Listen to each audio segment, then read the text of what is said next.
Happy Monday, friends. So I am AnnaLee Dragon, director of the Kinderhook Memorial Library, and I'm here to give you another Monday book talk. And as you can tell by my dark garb, I'm in the spooky spirit. So I thought we would talk a little about some of my favorite horrors. And I guess maybe everybody defines horror a little bit different. So for me, it's just something I find unsettling, something I find scary. They can be thrillers and horror kind of blur a line, I think. If it keeps you turning the pages and up at night, I feel like that counts. So I'm going to go over some of my favorite books, some newer, some older, that kind of fit in this category for me, I think. I don't always like a scary book, but I do have times where I crave something that'll just, I don't know, I think that's human nature, right? It's like a haunted house. Why do we pay to go in somewhere and be scared? But I think it's because you know that it's scared in a controlled environment that will end. We don't want real fear. We want kind of simulated fear so that we can move past it easily when it's over with. So hopefully that's what these books do and they don't frighten you too much. The first book I wanted to talk about is one I don't have here in hand right now, but it's a Ruth Ware book. And as you know, she is a favorite of mine. She writes thrillers, I would argue, a little more than horror. The one I'm thinking of in particular this week is called The Woman in Cabin 10, and it took place on a small cruise ship in the fjords in Europe. And just that alone to me, I, as a slightly claustrophobic person, have a thing about cruise ships or being stuck inside of one or whatever. So that alone evokes some horror in me. I also don't love the cold, so especially having it be in some place where the water is icy and you couldn't just swim to safety, that does it for me for horror. I feel that. So it was a really good page turner, not a super difficult read, just like you could fall right into it. Her books, I think, if you've read any of the others that I've suggested, kind of all fall into that category, and she's just a great author and I enjoy her immensely. So I thought I'd start out with somebody who you might have already read. The next book I wanted to talk about is called The Ruins by Scott Smith. So he wrote A Simple Plan, which was turned into a major blockbuster movie. This book, I will show you the cover, The Ruins. I am going to put the slides of all the covers at the end, so don't panic if you didn't catch it. This one takes place in ruins in Mexico. It is a modern day thing where a bunch of college age, young 20s kind of people are down on vacation in Mexico, and they decide to take one of those day trips off of the resort to a set of ruins, and things happen. I don't want to give too much away of the plot, but the ruins are a character in and of themselves. There's some mythology and folklore behind it, some of the Mexican history and superstition and things like that involved in it. There are some creepy vines and some creepy ruins, and things happen. And they did turn it into a movie, which in my opinion was a complete dud. But the book I found excellent and horrifying. And yes, you need to suspend disbelief a little. So if you're not a big fan of things that couldn't happen in real life, you probably wouldn't love this one. But if you are okay with that and on board with a little pretending for scary sake, you will love The Ruins. It's really good. I've recommended it to other people, especially around Halloween time like this. The next book I want to talk about is a newer book called, it's probably a couple years old at this point. It's called The Salt Line by Holly Goddard Jones. So this is what I would call post-apocalyptic horror / thriller, which is its own genre. There are a lot of books about the apocalypse or the end of the world and what happens after. I mean, Stephen King's The Stand is a famous one like that, right? So this book is imagining an America where they all live inside of a perimeter because there are these ticks is the way they describe them, although they are not the same kind of ticks that we think of, but they're worse actually, which is hard to believe because regular ticks are bad enough.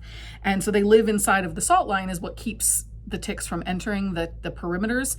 And so they've developed this new kind of tourism where you pay to put yourself in danger, which we just talked about, something that we all do as humans. So this is similar. They pay to go out of the protected territory and go on these quote unquote safe tours, but then something goes wrong while they are out in the wild where the ticks are. The ticks are super creepy. I definitely classify this as a horror. This would be a nightmare of mine, but it is a really well-written, fast-paced thriller kind of read and set in more modern times. And also while the ticks are creepy and take a little bit of fantasy in your imagination, I think the scenario is maybe a little too close for comfort, and that's why it's so creepy, is like you could kind of imagine something like this. And the end of the world is something a lot of us are thinking about these days. So the salt line, if you've had too much of that, don't read this one. I'll give you something else. Don't read this one. But The Salt Line is an excellent book, and even though I'm not generally into post-apocalyptic fiction, I like this one very much. The next book I wanted to talk about is making a big deal because it is on Netflix now as a series. It's called I'm Thinking of Ending Things by Ian Reid. This book was unsettling, and the cover says it perfectly. It says, "You will be scared, but you won't know why." And that is exactly how I felt when I read this. It's a short little book, as you can see, not many pages, just under 200 pages. Fast read, so unsettling and creepy. And the whole time there's just this building sense of dread, and you're not sure why. I started reading this at about 10 or 11 o'clock at night. Total mistake. I could not fall asleep, and I ended up finishing the book just to get it out and put myself out of my misery. It's just deeply suspenseful, and they call it irresistibly unnerving. It is a debut novel, as you know, one of my favorite things. And it's smart and literary and has such a great twist. But yeah, it's not, if you're not into gore and that kind of horror, this book might be good for you because it's much more psychological kind of suspense. Think like The Shining. I keep going back to Stephen King because he is the king of Halloween, right? Like the king of creepy Halloween books. And I am going to talk about a Stephen King book, but yeah, this is much more psychological terror kind of than like ticks or some physical thing, monster that you're afraid of. And I do think there's a division in those kind of books. Like some people like monsters. I don't particularly. I tend towards the psychological aspect of fear. If you haven't gotten to, don't watch the show yet. Read this first and then watch the show. I have not watched the show. I can't imagine it's as good as the book just because the books allow so much more exposition and character development in your head. But I did love I'm Thinking of Ending Things. And then another book I wanted to talk about, this one came out a couple years ago. It is called The Ice Beneath Her, and it's by an author called Camilla Greb. Kirkus gave it a tour de force. Kirkus is a literary review magazine, for those of you who don't know, and they are notoriously harsh. So even a bad review in Kirkus is better than not getting reviewed by them. So for them to give it a really good review says a lot. It is a Swedish author, Camilla Greb, and this is an American debut. So she's written other books, but not in English or not published in America. And this one is a police procedural kind of thing, homicide detectives, an unsolved murder. They have a woman who was killed in a way that is very similar to a killing that happened years ago, but this time they have a suspect, and he's a big name CEO tech guy.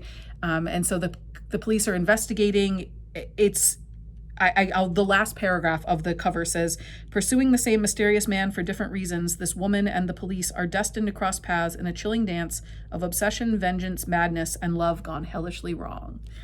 Right up Halloween's alley, right? I did read this one and liked it very much. There's something about Scandinavian crime fiction that is really good. It's dark and it's eerie and atmospheric. And this is for anybody who liked Girl on the Train or some of the other Ruth Ware books I've discussed. This is a page turner and a similar kind of theme, and it has that police procedural element. So if that's something that you're really into, combined with your horror and you're okay with murder and a little more gore, maybe it's not overly gory, but a little more of that, then this book might be the right choice for you. Because I think we don't realize how many subgenres of horror there are. It's not just one thing, right? Because not just one thing scares everybody. So you need different things to appeal to each different reader or horrify them.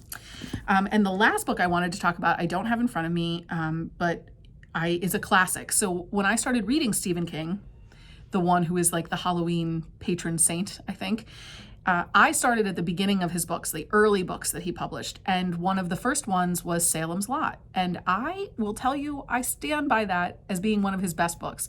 It is such a classic vampire novel about a small town and vampires are one of those subjects that everybody, like, there's all different versions of vampire, right? Like Twilight, sparkly vampires, and then there's Lestat and the Anne Rice books, and Stephen King has his own version of vampires, and Salem's Lot is it. It's not a huge book. Some of Stephen King's books can be intimidatingly long.